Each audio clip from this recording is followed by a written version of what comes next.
Bueno, bienvenidos mis amados en Cristo una vez más. Bueno, ya hemos alabado al Señor con las alabanzas, ya hemos orado, pues hemos puesto a nuestro amado Señor nuestras inquietudes, nuestras necesidades, quizá nuestras dudas. Pero bueno, ahora vamos a seguir alabándolo al Señor, pero por medio del estudio de su palabra. Bueno, la semana pasada acabamos de estudiar, estamos estudiando los atributos de Dios. Hemos acabado de estudiar la ira de Dios, y era necesario que nosotros entendiésemos el porqué de la ira de Dios, ¿verdad?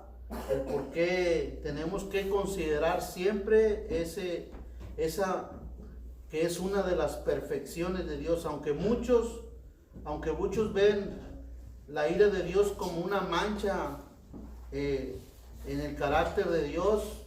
No, su ira es justa. ¿Por qué? Porque nosotros somos pecadores. Y en el Salmo 7, versículo 11 dice que Él es justo, que Él es un juez justo y que está airado con los pecadores todos los días. Entonces, para entender, amados hermanos, ahora el siguiente carácter de Dios o siguiente atributo de Dios, que es el amor, teníamos que primero entender su ira o comprender su ira, ¿sí? Estudiar su ira, ¿verdad? Espero en el Señor que ustedes hayan entendido ese estudio. Espero en el Señor que hayan hecho sus anotaciones. Espero en el Señor que ustedes las mediten, las estudien también, que busquen. Miren, en esos medios que vemos aquí, tenemos de verdad una riqueza si nosotros la sabemos aprovechar. Si le sacamos el mejor provecho a los medios, nos vamos a dar cuenta de tantas cosas, ¿verdad? De tantas cosas. Entonces hoy vamos a comenzar con el siguiente estudio, que es el amor de Dios, ¿verdad? Y vamos a leer y a buscar en nuestra Biblia Deuteronomios capítulo 7, versículos 7 y 8. Cuando lo tengan me dan un amén. Amén. Bueno, Deuteronomio capítulo 7, versículos 7 y 8 dice así: no por ser vosotros, o sea, no por ser ustedes más que todos los pueblos, os ha querido Jehová y os ha escogido. O sea,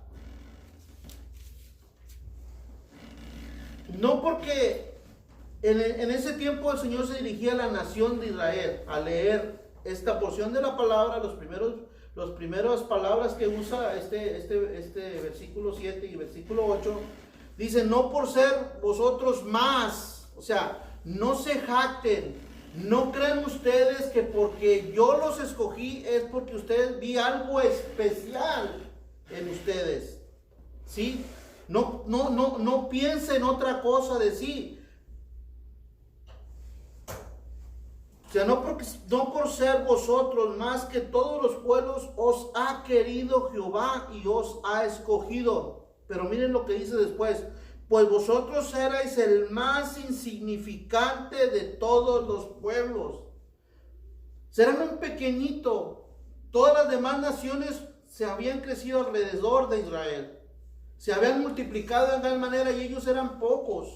Y hasta hoy en día la nación de Israel es un pequeño país, ¿sí? No sé cuántos millones, pero más o menos comparado a El Salvador, o quizá un poquito más. Entonces, que ustedes son el más insignificante de todos los pueblos. Insignificante en el sentido de ser poquitos a comparación de las naciones que había a su alrededor, ¿sí? Dice, sino por cuanto Jehová os amó. Miren lo que dice: os amó. Cuando dice os amó, te está dando, en nosotros que fuimos a la escuela, nos está dando de ¿En un tiempo qué? ¿En un tiempo qué?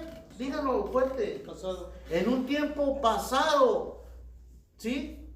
En un tiempo pasado el Señor nos amó a nosotros también. Y luego dice, y nos predestinó, pero no voy a entrar en esos detalles, ¿verdad? Entonces, dice que Jehová os amó y quiso guardar juramento que juró a vuestros padres. ¿Sí? Aquí habla ya de Abraham, de Moisés, ¿sí? De aquellos primeros hombres que el Señor usó. Dice, quiso guardar juramento que juró a vuestros padres, os ha sacado Jehová con mano poderosa y os ha rescatado de servidumbre de la mano de Faraón, rey de Egipto. Sí, ustedes vieron los problemas, el dolor que ellos sentían estando siendo esclavos ahí en el país de Egipto, no dándoles lo que ellos tenían que recibir. ¿Pero por qué? Fue por su pecado que habían cometido, ¿sí? Entonces Dios los sacó con mano fuerte, con mano poderosa del rey de Egipto. ¿Por qué? Porque de su puro corazón el Señor quiso amarlos a ellos como ahora nos ama a nosotros. Si nosotros, a ver en nosotros algo que pudiese atraer a Dios, porque nosotros éramos dignos de su ira y dignos de que Él hubiese descargado sobre nosotros todo lo que hizo también al pueblo de Egipto. Bien, ahora en las Sagradas Escrituras se nos dicen tres cosas acerca de la naturaleza de Dios. Primero se nos dice allá, si quieren ir allá conmigo, en Juan capítulo 4, versículo 24, dice que Dios es espíritu. ¿Sí? En el griego no hay artículo indeterminado por decir espíritu, porque el espíritu, la única palabra que hay en griego te da una idea de hombre y de mujer también. Entonces, por ahí hay ideas torcidas, aunque no es la enseñanza que voy a dar, hay ideas torcidas de que dicen, incluso hay un hombre en México que enseña que nuestra madre es el Espíritu Santo. ¿Sí? Esa es una aberración de la palabra, esa es una herejía. ¿Sí? Por eso cuando nosotros hablamos ahí que Dios es espíritu, tenemos que tener cuidado, ¿verdad? Ahora, Dios es un espíritu y sería en extremo censurable, puesto que le igualaría a otros seres. Pero Dios es espíritu en el sentido más elevado. Por ser espíritu no tiene sustancia visible, es incorpóreo. Si Dios tuviera un cuerpo tangible, no sería omnipresente y estaría limitado a un lugar. Pero al ser espiritual, lo llena todo en todo. ¿Entienden? Los cielos y la tierra están llenos de la presencia del Señor. Todo el vasto universo, el Señor lo llena. Amén. Ahora, lo segundo, se nos dice que Dios es luz. En 1 de Juan, capítulo 1, versículo 5. ¿Lo quieren leer?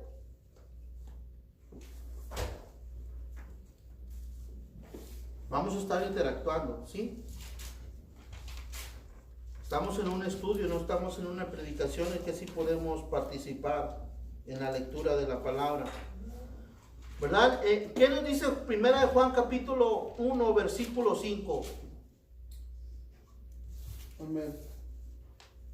Este es el mensaje que hemos oído de Él y os anunciamos. Dios es luz y no hay ninguna tinieblas en él. Amén. Dios es luz.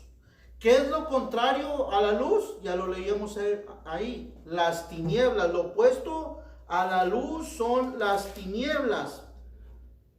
Y las tinieblas en las escrituras representan ¿qué? Representan el pecado, representa el mal, representa la muerte. En cambio la luz representa ¿qué? Representa primero la santidad de Dios, la bondad de Dios, ¿sí? La justicia de Dios, la misericordia de Dios, representa la vida misma de Dios, la que nos ha dado. Ahora, que Dios es luz significa que es la suma de todas las excelencias.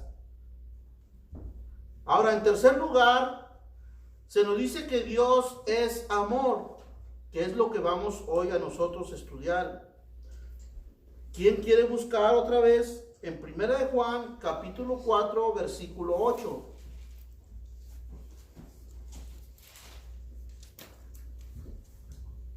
Amén. El que no ama no ha conocido a Dios, porque Dios es amor. El que no ama no ha conocido a Dios, porque Dios es amor. ¿Alguien ama aquí a alguien? Amén. ¿A quién amo? Yo puedo decir, yo amo a mi esposa.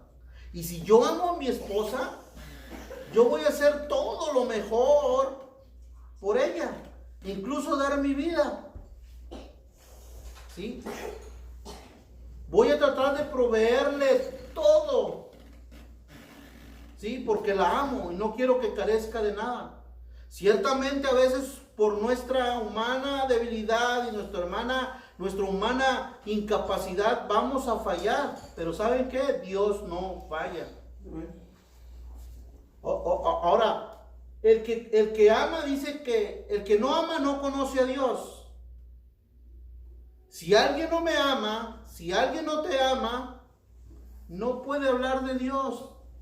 ¿Por qué? Porque Dios es amor. ¿Sí?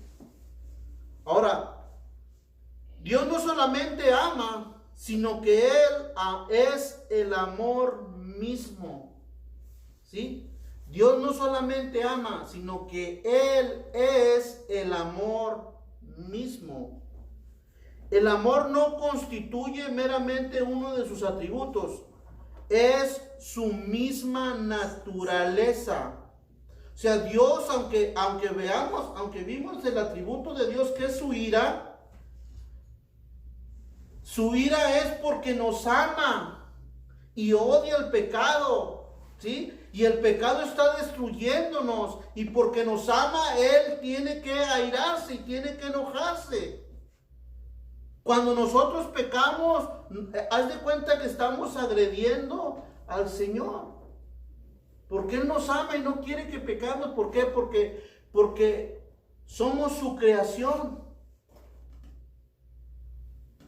No quiere. O sea, se enfada Él. Ahora, muchos hablan en la actualidad del amor. O sea, muchos hoy toman el amor de Dios como algo no tan profundo que nosotros tenemos que estudiarlo.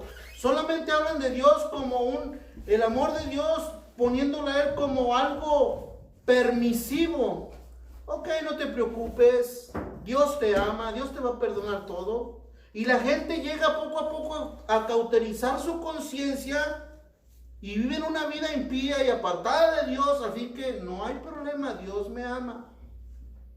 Ese no es el amor de Dios. Porque un día Dios nos va a disciplinar. ¿Sí?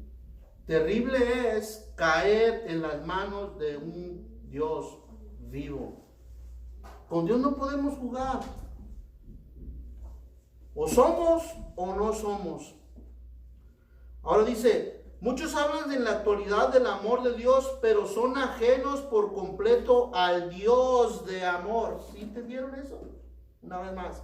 Muchos hablan en la actualidad del amor de Dios, pero son ajenos por completo al Dios del amor.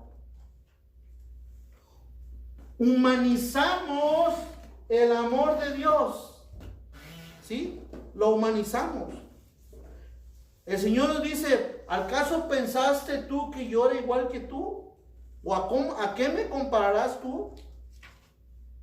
Dios es excelso. Ninguno de nosotros podemos compararnos a Dios. ¿Por qué? Porque Él, con tan solo esta palabra que voy a decir, se acaban todos nuestros argumentos. Él es perfecto en todo el sentido de la palabra. Comúnmente se considera el amor divino como una especie de debilidad afectuosa, algo así como una cariñosa indulgencia. ¿Saben lo que es eso? Una cariñosa indulgencia. Como que si yo hago algo y robo, no te preocupes, está bien, tranquilo, yo te amo. No, de todo lo que hagamos vamos a dar cuentas. De todo lo que hagamos vamos a dar cuentas. O sea, se lo reduce a un mero sentimiento enfermizo calcado de las emociones humanas. Nuestro amor, amados hermanos, no es igual al amor de Dios. Por mucho que nosotros lo maximicemos, no es igual. Porque siempre estamos codependiendo de algo y Dios no depende de nadie. Ni es dependiente de nadie.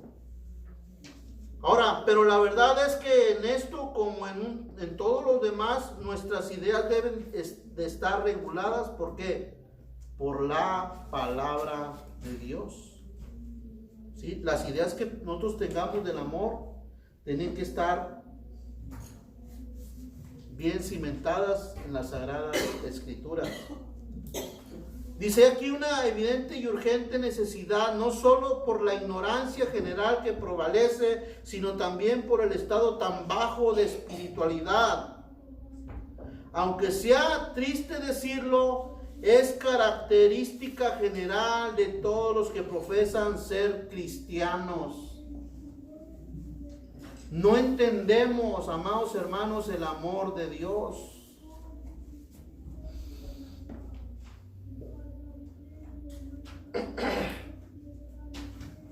Qué poco amor genuino hay hacia Dios.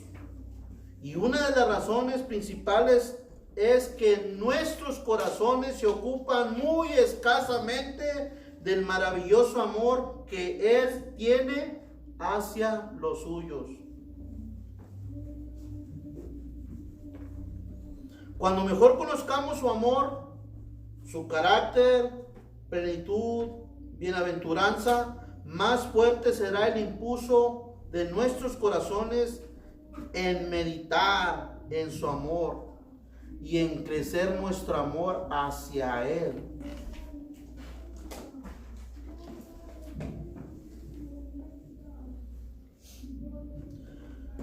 Bien, ahora, el amor de Dios es intrínseco. ¿Por qué? ¿Qué queremos decir con esto? Queremos decir que no hay nada en los objetos de su amor. Lo decía hace rato. No hay nada en los objetos de su amor que pueda atraerlo a Él. Nosotros, amados hermanos, somos pecadores. No hay nada dentro de nosotros que pueda atraerlo a Él. ¿Sí? O sea, decir que no hay nada en los objetos de su amor que pueda producirlo, ni nada en la criatura capaz de atraerlo o impulsarlo. El amor que una criatura siente por otro está producido por algo que hay en ella. Ok, yo le digo a Rosalina, mami, te amo. ¿Por qué me amas? ¿Por qué? Ahí en ese por qué ya hay una condición. ¿Ves? ¿Por qué me amas? Ah, porque soy bonita, porque tú eres muy buena persona, porque me amas tú también, porque esto, no, pero en Dios no es así. O sea, no hay nada que pueda, en nosotros, en sus criaturas, no hay nada que pueda producir el amor de Dios. Él nos ama porque, una vez más les digo, porque Él es amor. Y nos ama desde la eternidad. El amor de Dios es gratuito, espontáneo e inmotivado por algo. Amén. Amén. Aquí ahora soy, no me quiero pasar. Wow.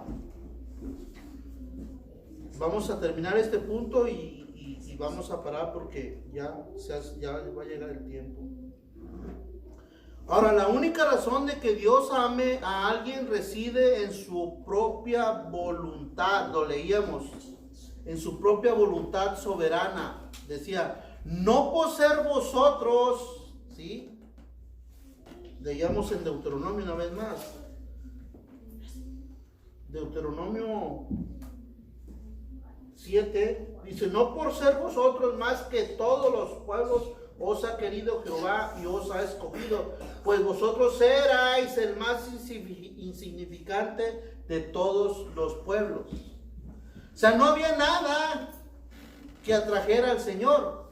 Los amó, ¿por qué? Porque Él quiso amarlos.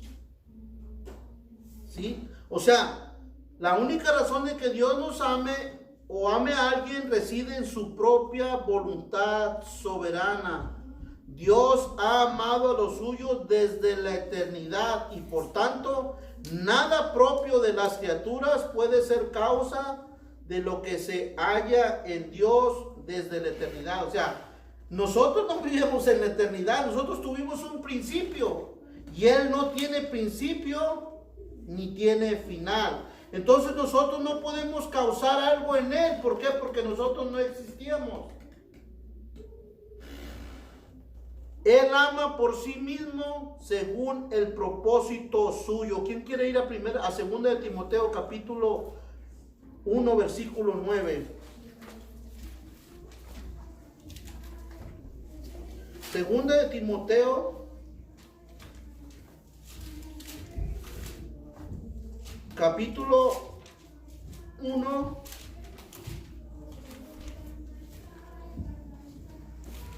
versículo 9. Fíjense lo que dice: quien nos salvó y llamó con llamamiento santo, no conforme a nuestras obras. ¿Vieron?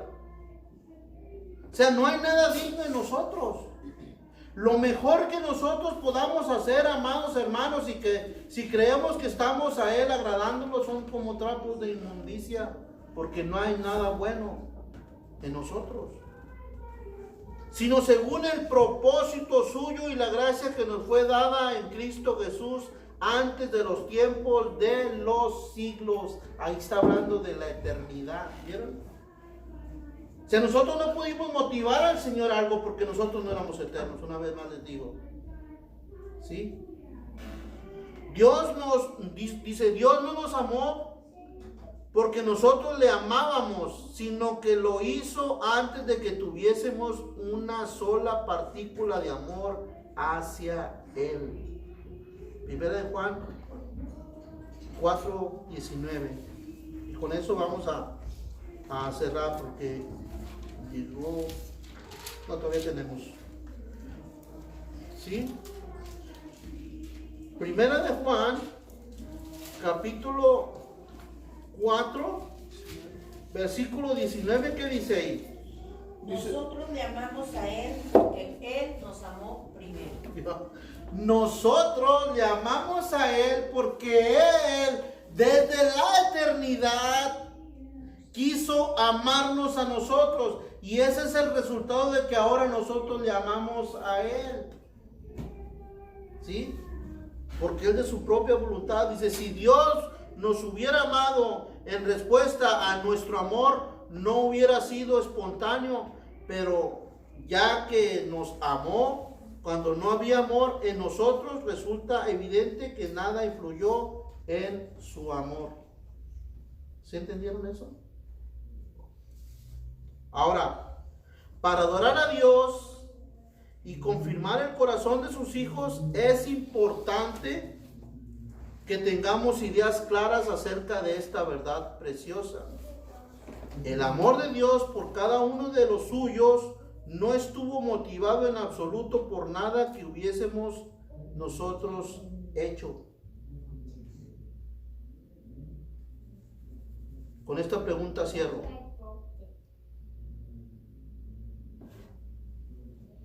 Si tú te preguntas, ¿qué había en mí que pudiera atraer el corazón de Dios?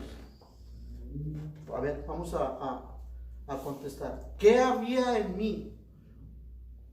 O vamos a ponerlo en un contexto así presente.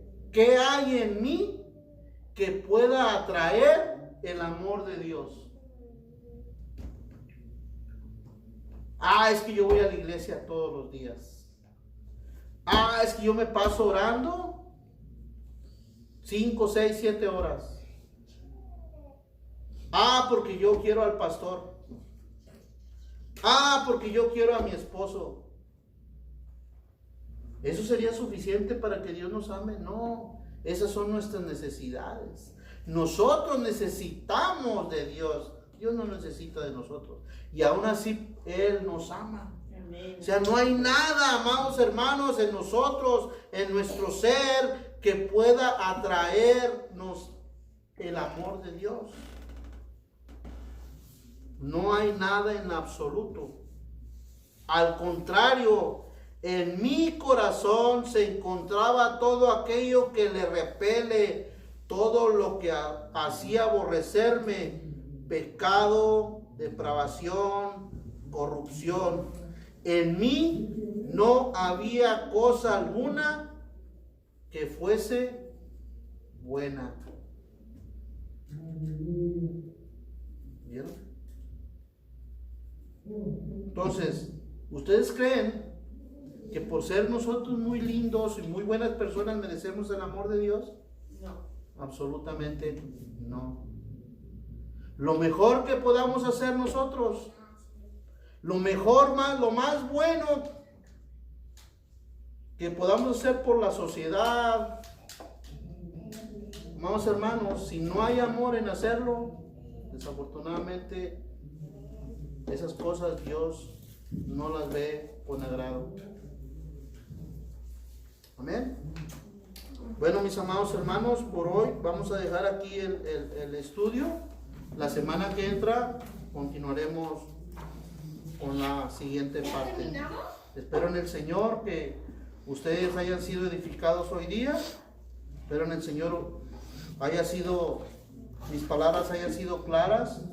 Amén. A fin de que entiendan y que comprendamos a la verdad de que verdaderamente nosotros tenemos que aceptar nuestra responsabilidad ante Dios. Bueno, Dios me los bendiga. Bendiciones.